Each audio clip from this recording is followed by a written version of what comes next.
Hello everyone, welcome back to our channel. I Dr. Pinky Yadav working here in SKRD Veterinary Hospital. आज हम जिस topic के बारे में बात करने वाले हैं वो अपने आप में एक बहुत ही इम्पोर्टेंट टॉपिक है जिससे कि आप आपके पेट को ज़्यादा healthy, happy and free from disease रख सकते हैं। तो आज का हमारा टॉपिक है importance of vaccination in pets.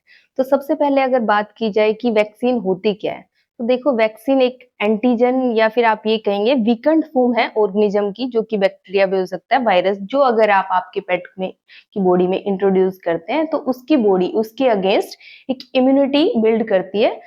अगर इन केस आपका पेट उस डिजीज इन्फेक्शन से कांटेक्ट में आता है तो उसकी बॉडी उसके अगेंस्ट फाइट करती है, उसको उस डिजीज से प्रोटेक्ट करती है। तब टाइप ऑफ वैक्सीनेशन की वैक्सीन के टाइप क्या क्या है, कौन कौन सी वैक्सीन होती हैं, तो एक कोर वैक्सीन होती है, एक नॉन कोर वैक्सीन होती है। कोर वैक्सीन की अगर बात की जाए तो ये वो वैक्सीन है जो कि आपको इररेस्पेक्टिव ऑफ लोकेशन और लाइफस्टाइल आपके पेट के उसको लगवानी चाहिए। तो इसमें अगर डॉग्स की बात की जाए तो कोर वैक्सीन जो है canine parvo virus, canine distemper virus and rabies virus, other than this infectious canine hepatitis, ये डिजीज होती है, उनके अगेंस्ट आपको ये वैक्सीन लगवानी चाहिए। नॉन कोर वैक्सीन वो होती है जो कि पेट की लाइफस्टाइल क्या है या आप किस लोकेशन में रह रहे हैं, उस लोकेशन में कौन सी डिजीज ज्यादा देखने को मिलती है, उनके अगेंस्ट लगाई जाती है। नॉन कोर वैक्सीन में लेप्टोस्पायरा की वैक्सीन, इसके अलावा उसको बोर्डेटेला की वैक्सीन जिसको हम कैनल कफ बोलते हैं, other than this canine corona virus vaccine. तो ये वैक्सीन जो है नॉन कोर वैक्सीन होती है, जो कि डिपेंड करती है अगर आपका पेट ऐसे एरिया में है जहाँ पे ये डिजीज ज्यादा होती है तो आपको लगवानी पड़ती है। अगर शेड्यूल की बात की जाए तो एक पप्पी में 6 टू 8 वीक्स की एज पे वैक्सीन शुरू हो जाती है और कुछ सीरियल बूस्टर्स देने पड़ते हैं। अब काफी लोगों का क्वेश्चन होता है जी इतने सारे बूस्टर्स क्यों लगाते हैं, बार बार वैक्सीन क्यों लगाते हैं पप्पी के केस में। तो पप्पी को जो इम्यूनिटी मदर से मिलती है वो 1 मंथ के बाद धीरे धीरे कम होने लग जाती है, तो उसकी इम्यूनिटी को उस डिजीज के अगेंस्ट पर्टिकुलरली इम्प्रूव करने के लिए आपको बार बार वैक्सीन लगवानी पड़ती है। एंड बड़ा डॉग हो जाता है तो आपको ईयरली बेसिस पे वैक्सीन यानी कि उनके बूस्टर्स लगवाने पड़ते हैं। शेड्यूल आप हमारी स्क्रीन पे देख सकते हैं। इसके अलावा बात की जाए कि इम्पोर्टेंस क्या है, वैक्सीन इतनी इम्पोर्टेंट क्यों है, तो देखो ये अपने आप में बहुत ही इम्पोर्टेंट टॉपिक है। वैक्सीन से काफी सारी प्रॉब्लम सोल्व हो जाती है। वैक्सीन जो है आपके पेट में जो लाइफ थ्रेटनिंग डिजीज होती है जैसे कि रेबीज है, कैनाइन पार्वो वायरस है, कैनाइन डिस्टेम्पर वायरस है, इनसे प्रोटेक्ट करती है। नंबर 2, अगर मेड इन्फेक्शन हो जाता है तो जो वैक्सीन की कॉस्ट है वो मेडिकल ट्रीटमेंट की बजाय बहुत ही कम पड़ती है, तो कॉस्ट इफेक्टिवनेस के हिसाब से भी काफी सस्ती होती है। थर्ड जो बात है कि वैक्सीन से आप आपकी जो ह्यूमन फैमिली है उसको भी, जैसे कि कुछ जूनोटिक डिजीज होती है रेबीज, उनके अगेंस्ट उसको प्रोटेक्ट कर सकते हैं। नंबर 4, वैक्सीन से आप जो आउटब्रेक है उसको कम कर सकते हैं, इन्फेक्शियस डिजीज के आउटब्रेक को कम कर सकते हैं। क्या होता है कि अगर एक पेट को कोई इन्फेक्शियस डिजीज हो गई तो बहुत ही हाई चांस होते हैं कि बाकी के जो सराउंडिंग्स के पेट हैं उनको भी वो डिजीज होए। तो इस तरह से आप अगर वैक्सीन करवा के रखते हैं तो जो आउटब्रेक है वो कम हो जाता है।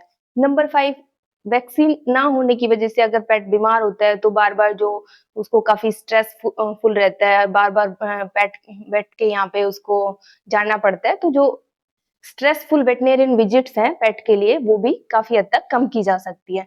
नंबर 6, अगर हम बार-बार वैक्सीन करवाते हैं, मतलब टाइम टू टाइम वैक्सीन करवाते हैं और सारे पेट्स को वैक्सीन करवाते हैं, तो धीरे-धीरे जो डिज़ीज़ है वो इरेडिकेट भी हो जाती है। तो इस तरह से वैक्सीन्स का अपने आप में काफ़ी इम्पोर्टेंस है।